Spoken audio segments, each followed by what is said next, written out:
Now once you've logged into your, in this case, Aweber account, this will be the page that it brings you to. More times than not, I guess just kind of depends on how you have it set up.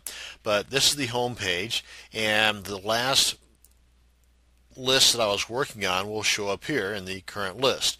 And this is what I'm going to be messing with here. So let's go on over to, and if you've never done this before, then you just click on this, and there's a lot of videos throughout that will show you step by step what to do to create your form. And we're not going to go into great detail on that because this isn't a video on how to create a form. This is just a video on the benefits and the necessity to have an email list to get your targeted traffic. But Aweber, it's a cinch. For example, if we were to go here to click and manage lists,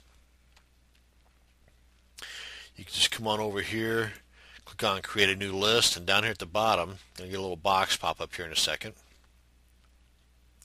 Right here. And it's kind of tough to see throughout because of the size of this page here, but let me just move this over. This is a video that shows you how to create, let me move this out here, takes you step by step throughout the process of creating your form. This being step one, enter a list name. Probably not too difficult to figure out, but if you're not sure, there's a video for each and every one of these steps. And it's really cool. It's very difficult to screw this up. But anyway, that's why we're not going to go through this. Maybe that'll be good for another video down the line. But for the time being, let's go ahead and assume that we have our list already made out, our forms already well, not so much our forms, but we've got all the T's crossed and the I's dotted. Now we're just going to head over to Web Forms right over here. We scroll over, we can see it a little bit better. There we go. And click on the Web Forms, and I'll bet that I didn't do this right. Nope, we're cool.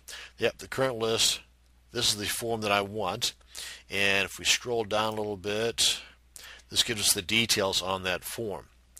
Now then, if we go right here, this will bring up that particular form.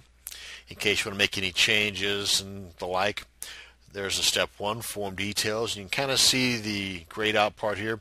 Step two is the design form. We'll get to that here in just a second. And as you can see, got another video that pops up down here. We scroll down a bit. Oh yeah, and this tells us the type of form. Like I mentioned earlier, whether it's inline or pop-up, pop-under, exit pop-up, and well, you get the idea. And all the details here. Again, the video will walk you through all that stuff, what's important, what's needed, what's not needed. And then click on Next. This will take us to the design form, where you can actually create or edit that form that we already have on our page. As you can see right now, we've got the name up top, the email on the bottom, and that's pretty good. You can add a new field over here if you want to, say, get their phone number, which I suggest against. Depending upon what you are offering them, you might want to get their address too. If it's a physical product and you have to mail it to them, well, if you have their address, it's going to make that task a little bit easier. So you might want to add a new field to do that. But one thing I want to point out, though, is right here on ours, we have that where it says submit.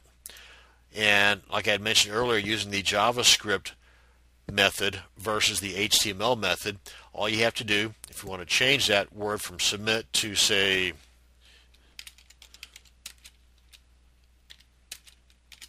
something idiotic like that, that's all you got to do. And let me see here, where we at? Let's click on Save.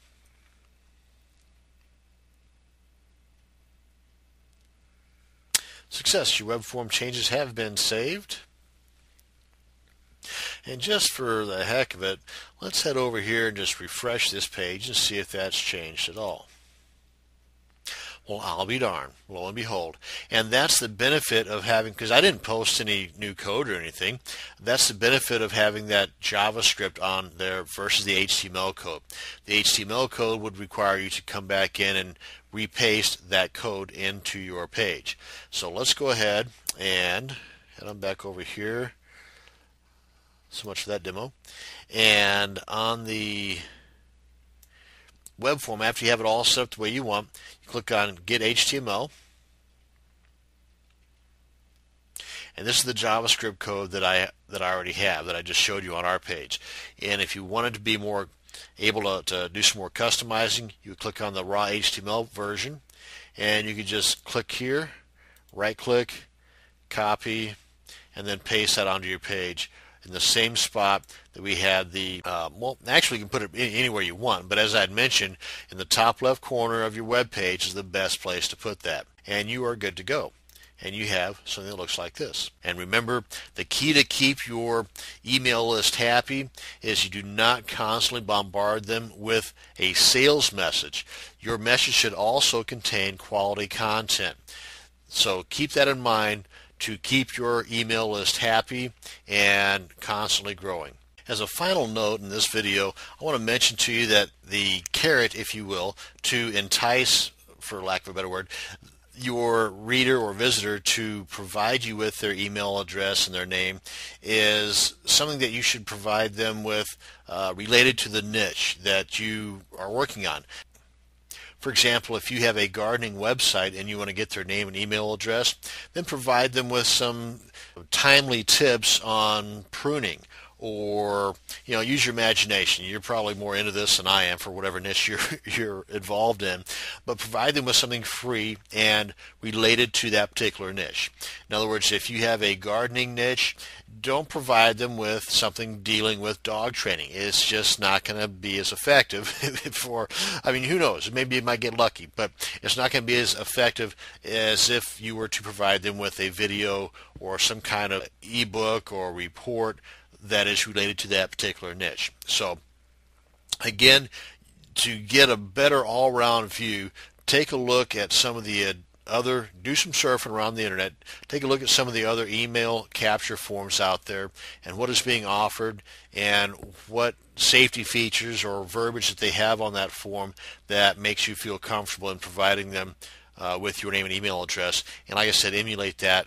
I don't want to say copy, but you get the idea.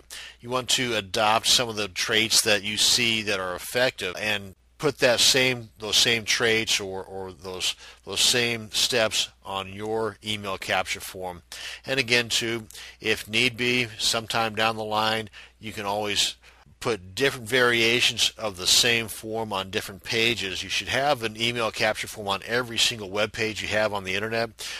And you can do some little alterations from this page to that page, and whichever one seems to be doing better, then adopt those same traits from that particular page to all of your other pages. Again, just a matter of tweaking and testing.